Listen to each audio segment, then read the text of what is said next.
जोंनि बर' रायजो राजाफोरनाव आं मोनसे निमाहा बिनो नागिरदों आं सानस'हायैयाव फेसबुकाव बर' आर्मिफोरखौ लानानै गोबां खोथा लिरफ्लांदोंमोन आं सानस'हायैयाव लिरफ्लांदो आसामनि चिफ मिनिस्टार हिमन्त बिश्व शर्मा अन्नानै आंखौ निमाहा हो लोगोसे आदाजन कारजिनो बयारा मोननांला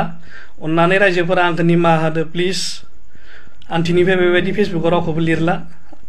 आं जातिनि खोथा बुंला प्लिज अन्नानै आंखौ निमाहा होदो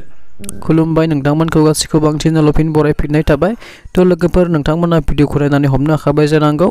दासान्दि भारत आरो पाकिस्ताननि गेजेराव जा दुंहाव थासारि सोमजिदों बेखौ लानानै आय' हाय मा होननाय मोनसे फेसबुक नेमा जोंनि जेसेबां बर'फोर आर्मि मावनाय दङ बेखौ माने खावसे थैब्लाथाय माने मोजां जागौमोन होननानै बिथाङा बुंदों आरोना अब्लासो माने आर्मि हौवा लानाय नङामोन होननानै बुंदों थ' बेखौ लानानै ससियेल मिडियायाव गोबां दावराव जादोंमोन आरो बिथाङा बेनि थाखाय फिन निमाहा बिबाय जिहेतु बिथांमोना गावनि न'खर फेमिलि गामिखौ गारना हादरनि रैखाथिनि थाखाय बिथांमोना जोबोद खस्थ' खालामगासिनो दङ होमबा थ' बेबायदि बुंनाङामोन आरोना बिथाङा थ' जेखि जाया बिथाङा निमाहा बिनायखौ नुनो मोनबाय।